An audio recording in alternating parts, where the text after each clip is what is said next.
Ya, selamat malam Satria Madangkara, silakan buka kamera dan bertanya saudaraku.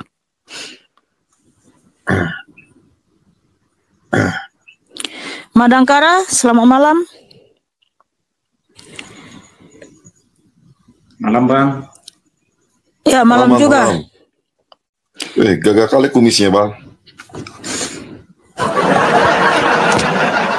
Ini saya mau tuh ya, Yesus Maha Kuasa ya? Ya, Yesus Allah yang Maha Kuasa Bang. Tapi kenapa ada di dalam Alkitab itu, Yesus itu waktu mau disalib, dia itu berseru, kalau memang Yesus itu berkuasa. Dia itu waktu mau disalib, dia memohon kepada Tuhannya, Eli Eli lama sabachthani, kalau udah salah ya. Itu Tuhan, bukan memohon Bang, gak usah ditambah-tambahin Bang, bukan memohon itu.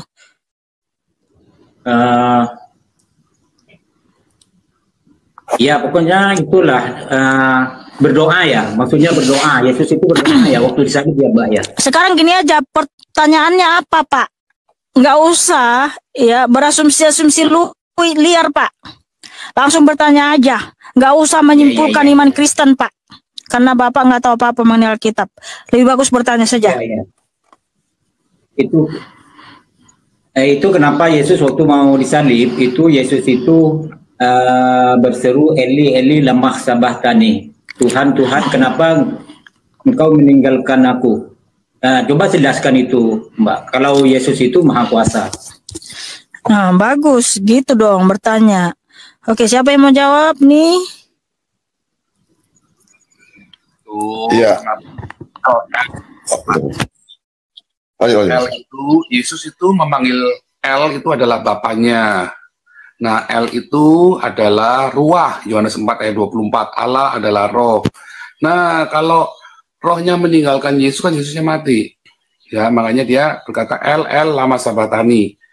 Nah, lalu meninggallah Yesus. Matilah Yesus, katakan dalam Matius 27 ayat 50 ya, setelah dia berkata Eli Eli lama sabachthani, Matius 27 ayat 50 dia berkata, maka ia menyerahkan pneumanya, menyerahkan rohnya, dan matilah ia. Ibu tanda roh mati.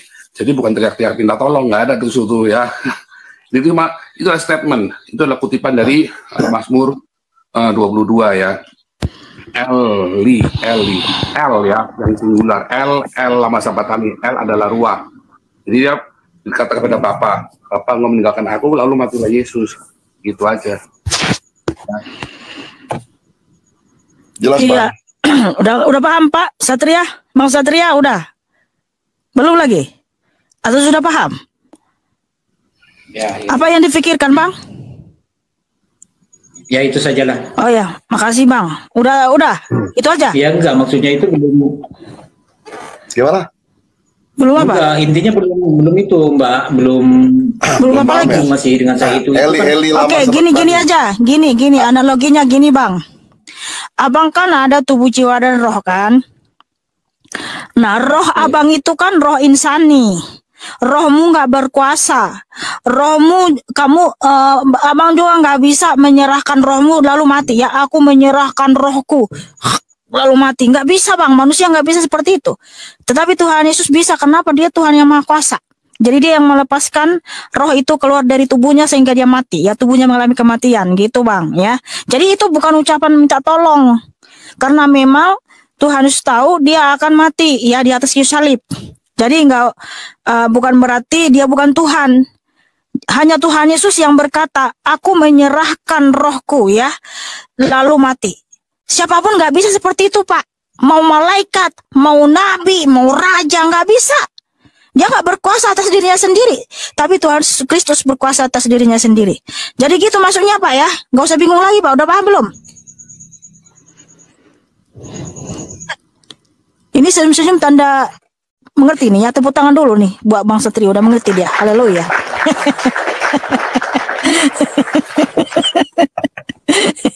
Ya, terima kasih. Ya. Oke, makasih ya Bang Satria sudah bertanya. Tuhan Kristus Allah yang Maha Kuasa memberkatimu dan mengasihimu. Tepuk tangan buat Bang Satria yang cakep dan manis.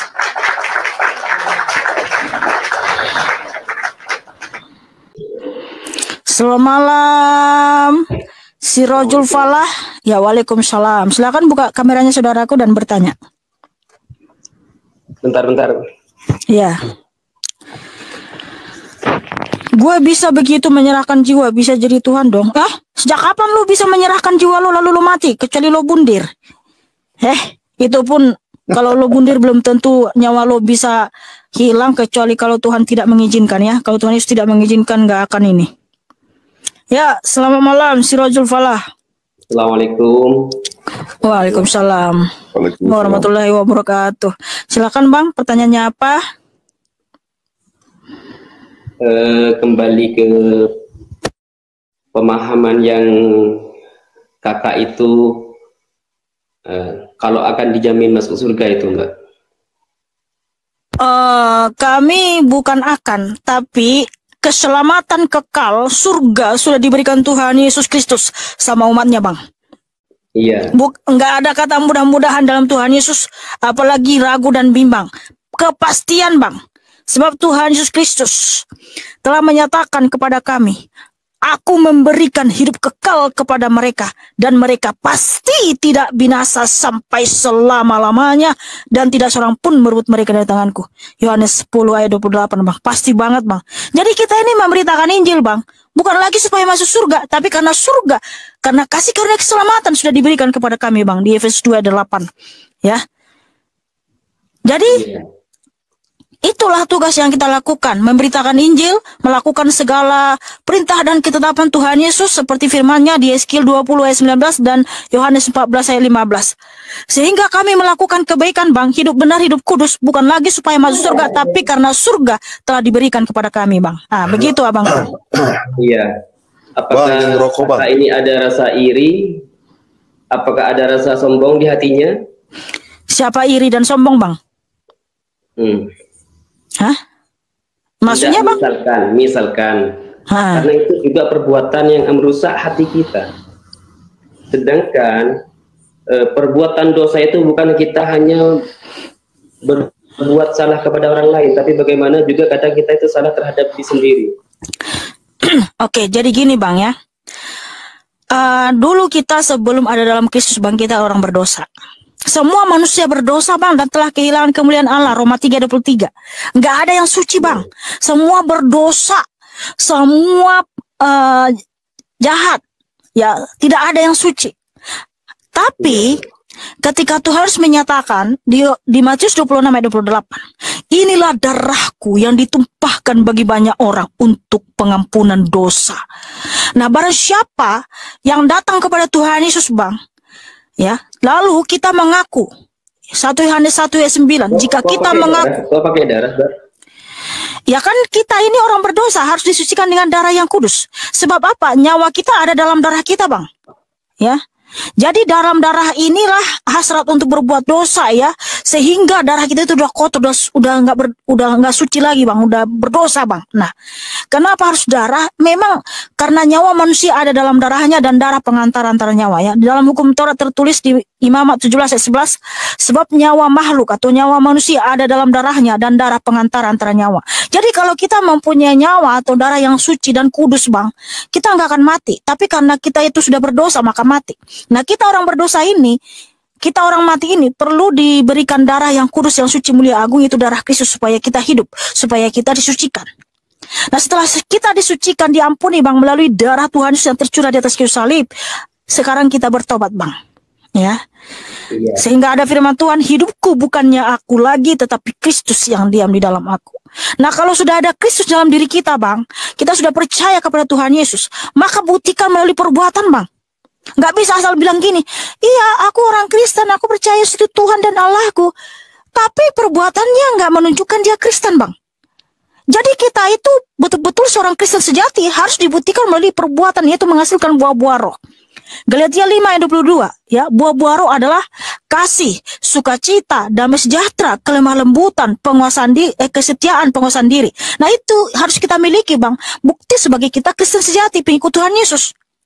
Tapi Bang, saya tahu manusia itu kadang ada lemahnya juga ya. Dia udah sungguh-sungguh nih percaya Tuhan Yesus ya, tapi dia masih, contohnya dulu dia itu seorang pemabuk ya kan, setelah dia datang kepada Tuhan Yesus, minta ampun, dan dia sucikan, dia diampuni. Tapi ternyata tahun depan, ya setahun aja dia nggak minum bang, ya kan, nggak mabuk. Tahun depan dia mabuk bang, ya kan. Artinya dia jatuh dalam dosa, gitu. Nah Tuhan berfirman bang di Wahyu 3:9, Wahyu 3:19. Barang siapa aku kasihi, ia kutegur dan kuhajar. Oleh karena itu relakanlah hatimu dan bertobatlah. Nah kalau dia masih mabuk lagi bang, Tuhan akan tegur. Ya Roh Kudus akan mengingatkan, nak kamu jangan mabuk-mabuk, itu nggak boleh, ya kan. Ditegur nggak sadar juga bang, ya kan, masih minum lagi dia diajak temannya minggu depan. Sakit perut lah dia bang, ditegur Tuhan lah dia, ya kan. Ditegur, oh sakit kali perutku, oh ini ya gara-gara dia ingatkan lagi nih, oh ya berarti aku nggak boleh mabuk. Nah akhirnya dia bertobat bang. Tapi kalau ada orang udah ditegur nggak bertobat juga, dihajar dia bang. Dihajar sampai sakit parah bang, baru disitulah dia tobat. Maka kita harus bertobat sungguh-sungguh bang. Jangan lagi melakukan dosa yang lama bang ya. Hiduplah kudus, hidup benarlah dalam Tuhan. Itulah Kristen sejati ya bangku. Makanya tadi ku bilang kita melakukan kebaikan, hidup benar, hidup kudus, bukan lagi supaya masuk surga, tapi karena surga sudah diberikan sama kita bang. Anak-anak surga, anak-anak raja itu harus berperilaku anak raja bang, nggak boleh seperti anak gampangan. Seperti itu bangku, udah jelas ya? Boleh kami juga berasumsi, Bang? Berasumsi apa, Bang? Jangan berasumsi, ya, nggak bagus asumsi-asumsi itu, Bang. Tidak, maksudnya gini. Di Islam itu juga kami itu mengajarkan hal kebaikan. Cuman dengan adanya neraka kita itu takut. Sebenarnya kita itu bukan takut pada nerakanya, tapi bagaimana dengan adanya neraka supaya kita itu melakukan kebaikan juga. Terutama kita itu salah pada diri sendiri, iri, dengki, merasa baik. Yang paling utama ini merasa lebih baik itu bang, yang paling yang paling parah, merasa lebih baik daripada orang lain itu yang paling parah. Madura, Cak. Madura. Iya, yang paling iya. Iya. Mohon maaf kan bahasanya saya kurang lancar karena saya itu logatnya Madura. Ya, saya tahu. Saya ngomong bentar ya. Jadi kalau di dalam kekristenan, saya kasih analogi gini bang ya. Iya. Saya punya istri, ya. Ada teman saya, bang konsentrasi ya, bang. Iya. Konsentrasi ya. Lalu ada teman saya punya istri. Teman istri saya sama istrinya saya juga, ya. Dia sama-sama melakukan pekerjaan rumah tangga bang. Sama-sama nyuci, lalu juga cuci piring, ngurusin rumah tangga dan lain sebagainya bang ya. Iya. Rajin pokoknya dua-duanya nih. Saya punya istri sama teman saya punya istri.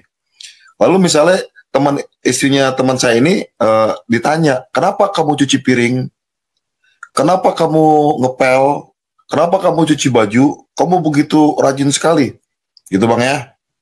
Iya. Lalu dia jawab gini bang, saya kalau nggak nyuci piring, nggak nyuci baju, nggak ngepel, saya bisa digebukin sama suami saya bisa dihukum, nggak dikasih duit buat beli sayur, nggak dikasih duit buat belanja dan lain sebagainya. Iya. Tangkap ya bang situ bang ya. Ada satu lagi nih bang, ini istri saya tanya nih, kenapa kamu melakukan pekerjaan rumah itu dengan baik dan rapi dan benar-benar bagus sekali? Apakah karena apa alasannya, ditanya gitu bang ya? Dia bilang gini alasannya gini, saya melakukan ini semua karena suami saya sayang banget sama saya. Dia perhatian banget, dia peduli banget sama saya, dia cukupin segala kebutuhan saya. Maka itu saya tahu berterima kasih. Saya cuci bajunya yang rapi, saya gosok yang benar-benar bagus, saya pel semua rumah sampai benar-benar bagus, sampai benar-benar dia tuh merasa nyaman. Abang tau gak bedanya apa? Tahu Cak bedanya Cak? Putus-putus bang. Tahu bedanya gak Cak? Ya? Tahu gak bedanya?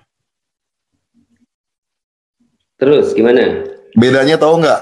Istrinya orang teman saya itu sama istrinya saya. Bedanya apa? Iya gini. Hah? Bedanya tuh apa? Maksudnya Pak? Iya. Jadi, udah langsung kesimpulannya aja Pak.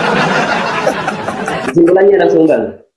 Kesimpulannya adalah orang melakukan segala sesuatu yang baik bukan karena takut masuk neraka, Bang. Bukan karena takut dihukum. Tapi harus benar-benar sadar karena Tuhan itu maha pengasih, maha penyayang, Bang, buat umatnya. Dia terlalu baik buat kita, Bang, maha pengampun. Jadi kitanya nggak enak, Bang, kalau kita buat dosa terus, Bang. Nah, ya, karena kami juga sebenarnya akhirnya orang Kristen itu, kalau dia benar-benar terima Tuhan Yesus, percaya Tuhan Yesus, dan memberi diri dibaptis, Bang, dia harusnya punya perasaan yang gak enak sama Tuhan. Masa gue buat dosa terus? Masa gue buat jahat terus? Masa gue bohongin orang terus? Masa gue nipu orang terus? Gitu maksudnya, Bang. Betul. Iya, betul. Jadi gini kita melakukan kebaikan, Bang, taat sama Tuhan Yesus itu karena kita mengasihi Tuhan Yesus, karena Dia mengasihi kita, bukan karena takut masuk neraka gitu. Karena Tuhan Yesus itu telah memberikan kita surga, kita mengasihi Dia dengan sepenuh hati, jiwa dan kekuatan kita. Sebab Tuhan Yesus berfirman di Matius 22 ayat 35 sampai 39, kasihilah Tuhan Allahmu dengan segenap hatimu dan dengan segenap jiwamu dan dengan segenap akal budimu, dan kasihilah sesamamu manusia sama seperti dirimu sendiri. Jadi kalau kamu melakukan kebaikan karena takut masuk neraka, artinya di mana kasihmu akan Tuhan, gitu loh. Kita itu harus mengasihi Tuhan Allah dengan segenap hati kita, karena Dialah segalanya bagi kita. Nah, kita ini orang Kristen seperti itu, Bang. Kami itu taat dan setia kepada Tuhan Yesus bukan karena takut masuk neraka, tapi karena Dia adalah cinta sejati kami. Dialah kekasih jiwa kami, Dialah segalanya bagi kami. Kami mencintai Dia, gitu loh, Bang. Ya, jadi kalau kita berbuat baik sama orang, Bang, ngasih orang makan, ngasih orang bantuan, ngasih fakir miskin uang segala macam, ya, Bang, bukan karena supaya kami masuk surga, Bang. Iya. Bukan. Ya, tapi Bang, karena buktinya Mbak juga mau ngajak kami masuk surga, kan? Iya. Buktinya Mbak mau ngajak kami masuk surga, berarti Mbaknya juga butuh surga gitu sama kakaknya. Kan butuh surga berarti kan? Iya, kan maka itu, Bang. Yesus, kan? Kalau di dalam Yesus, Bang, butuh surga berarti saya. Namanya, Bang, ada jaminan keselamatan, Bang. Nggak mudah-mudahan, Bang. Iya, sama berarti. Ya. Juga seperti itu. Kalau mudah-mudahan kita juga takut, Bang. Nanti kita kalau mati, makanya banyak orang tuh takut mati karena nggak yakin, Bang, setelah mati masuk kemana. Tapi di dalam Yesus itu, Alkitab katakan sudah jelas, barang siapa percaya dalam hatinya bahwa Yesus sudah bangkit dari antara orang mati dan mengaku dengan mulutnya bahwa Yesus adalah Tuhan, maka ia akan diselamatkan. Haleluya.